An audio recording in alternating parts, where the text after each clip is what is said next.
Combine and break apart are important tools that are found in the green tool group at the top.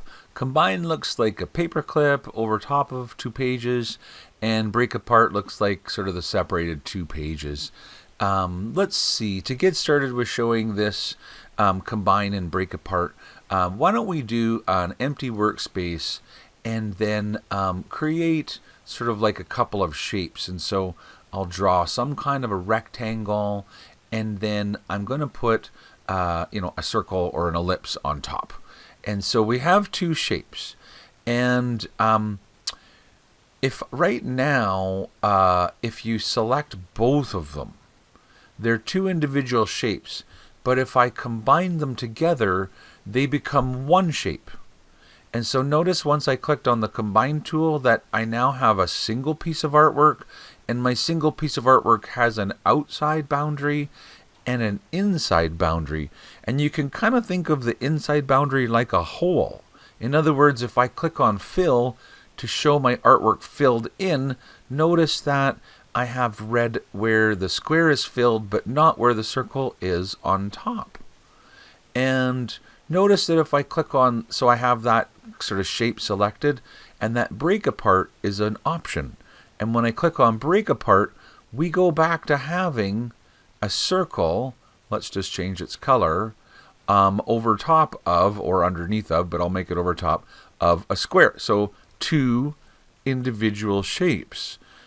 But when I select both shapes and use combine, it makes it into 1 shape that is sort of like a hole or a void in between. So if I click on, if I select this and I click on standard fill, it will fill where the red is but not where the white is. That will be a void. And so that's kind of one of the main reasons for using combine, is to create kind of like a negative space. So if you have an embroidery design that you want to stipple around the design, essentially what you need to do is you need to create kind of like an outline around your embroidery design to represent that inside shape. So let me see if I can demonstrate that.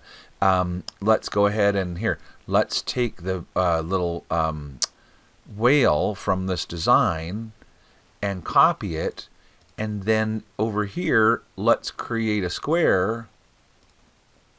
I'm not sure how big that whale is, but I'll make a nice big, and then I'll paste to put the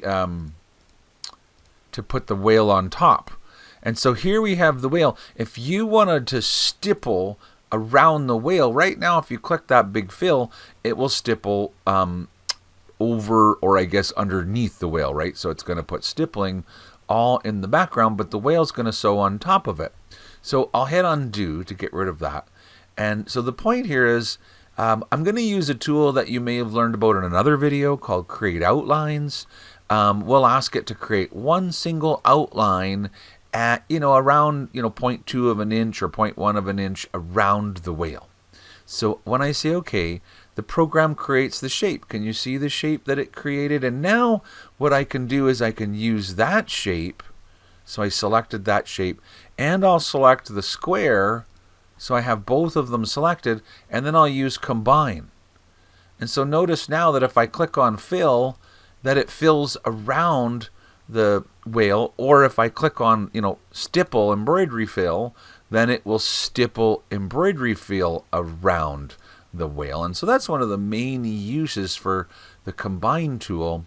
And like I said before, the opposite of combine is when you select your shape that's already been combined, and you break it apart. Now, to be able to break it apart, you may need to remove the stitching. So notice that now that I've put a stipple in here, break apart's not even an option. But if I click back on artwork, which takes out the sort of stipple, now I could break it apart, and that would take me back to having an individual circle and an individual square. You might think combine is only for removing stitches, but it's also for combining. So let me show, if I make a line and we convert that line into a run stitch. Now, if you have several lines that all kind of touch each other, so now I've got like the veins of a leaf or something like that. And so I'm going to select all of those lines with my select tool, and I'll make them all run stitch. But they're all individual lines, and you can see the program is jumping. It finishes sewing one line, and then it jumps to the next, and it jumps to the next. However, if I select all of those lines and I use the combine tool, now the program understands that they're all one continuous line, and therefore it only puts the stitches, it connects them all together. So combine and break apart are actually very important tools for sort of sewing efficiency, and I'm sure that you'll enjoy learning all about them.